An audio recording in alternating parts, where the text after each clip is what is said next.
एक एक्सप्रेशन है 1 प्लस ए whole power N, है ना।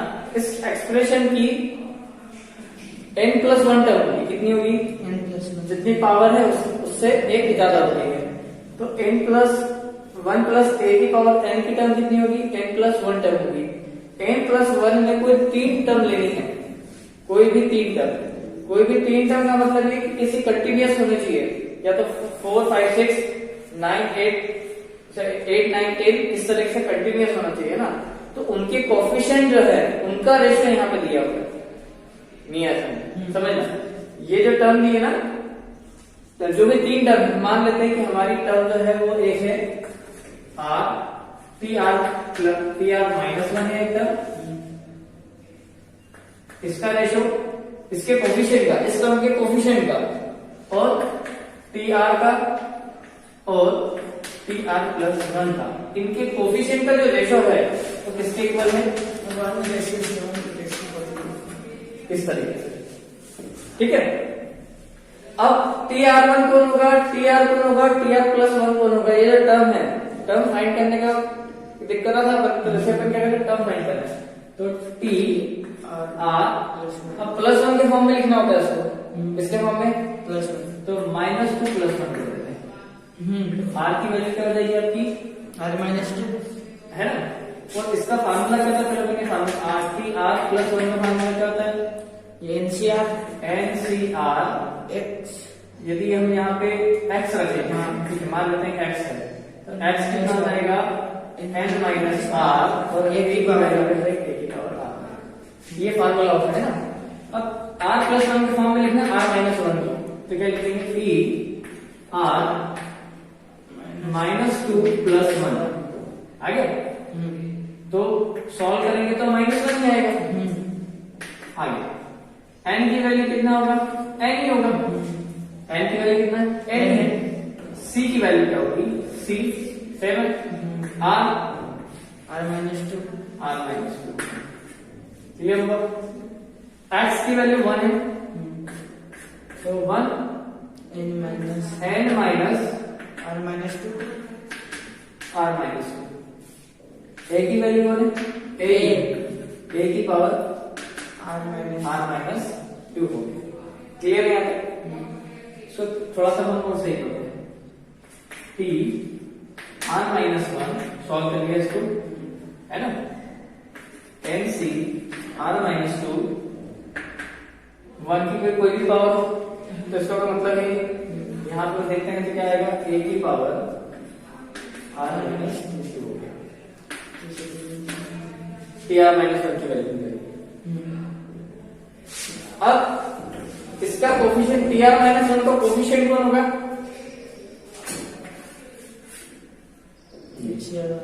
टी आर -1 का कोफिशिएंट कौन होगा? ये होगा। ये तो वेरिएबल, आगे वेरिएबल के आगे लिखा होता है कोफिशिएंट होता है। तो कोफिशिएंट कौन है इसका? NCR-2।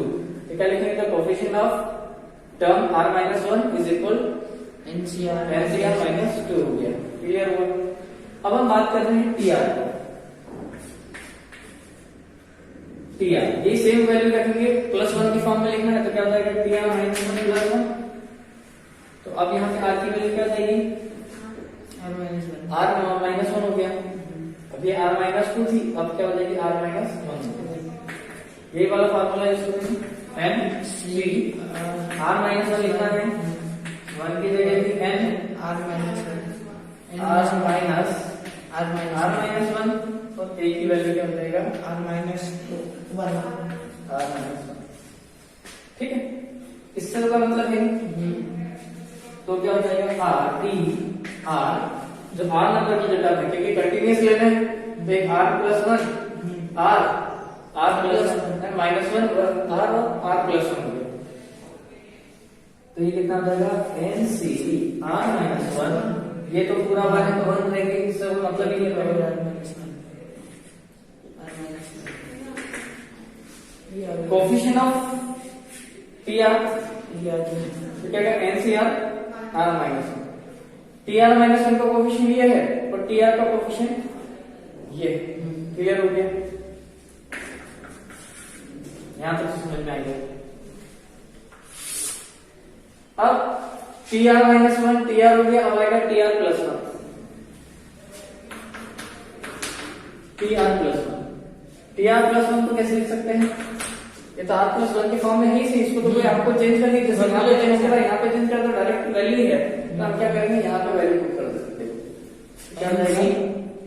एन सी आर की वैल्यू आ रही है यहाँ पे, हाँ, वन की value N minus R, A की वैल्यू आर माइनस आर, हाँ, है ना? T R plus one N C R, ये वैल्यू तो वन हो जाएगी,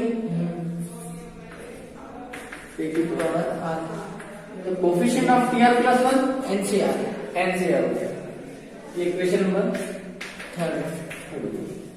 अब कोफिशिएंट जो है, ये तो कोफिशिएंट है, यहाँ पे टी आर, यहाँ पे मैं चाहूँ तो लिख सकते हैं कोफिशिएंट ऑफ और कोफिशिएंट ऑफ, तो इन सब जो रेशो में कौन है? टर्म नहीं है, कोफिशिएंट जो है वो रेशो में है, तो यहाँ पे कोफिशिएंट सबसे पहले इन दोनों को ले लेते हैं, तो 1 से बना जाएगा, है ना? तो हमने क्या लिखा? Coefficient of T R minus one upon में coefficient of T R is equal to 1/7। ऐसा केवल अभी हम इन दोनों को और इन दोनों को ले रहे हैं। तो टी आर माइनस वन का कोफिशिएंट किसको निकाला? एनसीआर माइनस टू, ये रहा एनसीआर माइनस टू,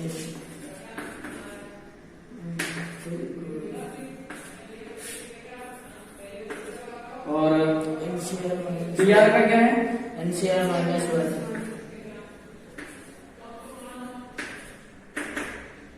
ऊपर में 7। इसको पूरा का पूरा उल्टा करते हैं, क्या करते हैं? वैसे टोटल करते हैं इसका, तो क्या हो जाएगा? एन सी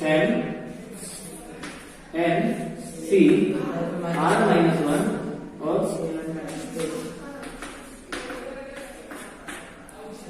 अभी एक फार्मूला है, मैं यहाँ लिख देता हूँ वापिस से। क्या फार्मूला था?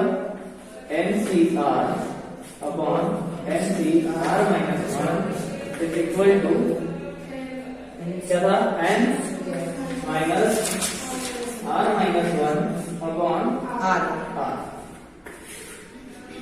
यहाँ पे जितने आर है उससे एक कम नीचे होना चाहिए, तो यहाँ पे आर माइनस वन है उससे एक कम नीचे है, मतलब ये फार्मूला यहाँ पे लग सकता है। तो क्या लिखेंगे? एन की वैल्यू तो रहेगी minus R minus one, R की वैल्यू को नहीं यहाँ पे, आर माइनस यहाँ पे नीचे जो लिखा वो लिखा आर माइनस टू लिख दिया, अपॉन में क्या आर, आर है, आर की वैल्यू क्या है? आर माइनस वन, ठीक है। इसको यदि हम सॉल्व करें तो ये माइनस है,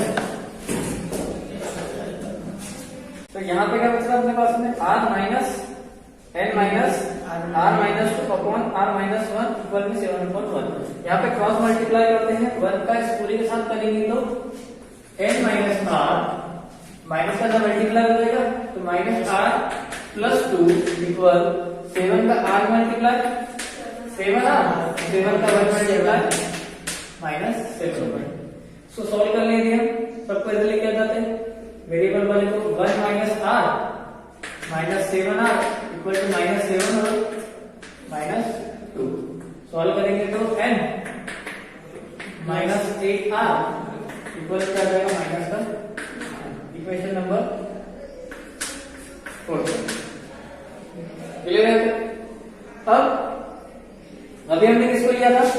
दोनों को लेने के बाद अपन 1:7 आया था। अब अपन क्या कर रहे हैं? रेशियो चेंज कर रहे हैं। क्या लिखा था हमारे पास में? कोफिशिएंट ऑफ किसका लेना है अपने को? P R upon coefficient of P R plus 1। क्या था कोफिशिएंट ऑफ पी आर? बोलो। टी आर ये एन सी आर होता है माइनस 1, ये था? हाँ, चेक करो कब एन सी आर माइनस 1 कौन में था? एन सी आर, यही था, ठीक है। क्या रेशियो है? 7/49।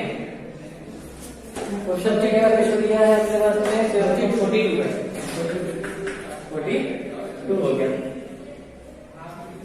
इसको भी अपन क्या करते हैं, रेसिप्रोकल करते हैं, जैसे यहाँ पे हमने किया था। तो क्या हो जाएगा, NCR upon NCR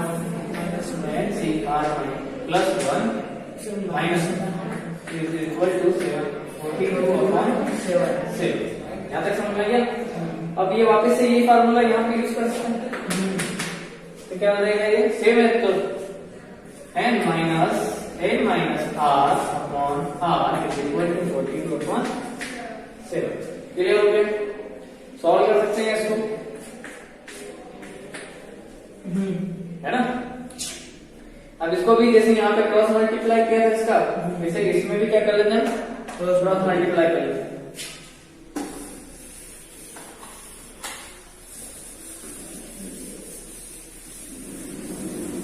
cross multiply कर देगा इसका,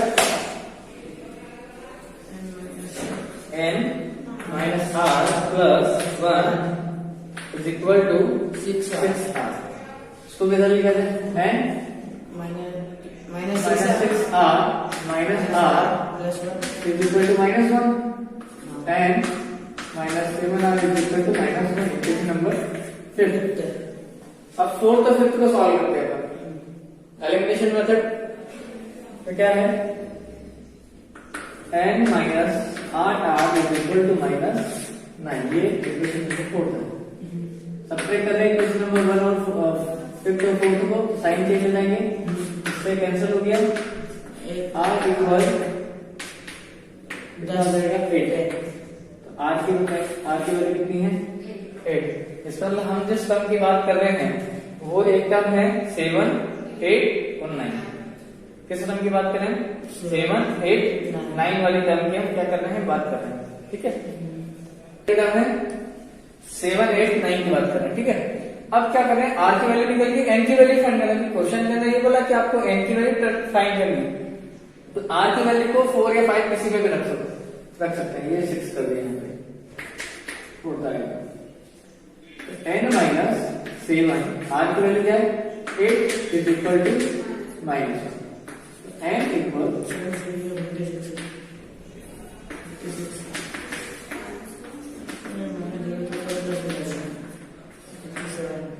n की वैल्यू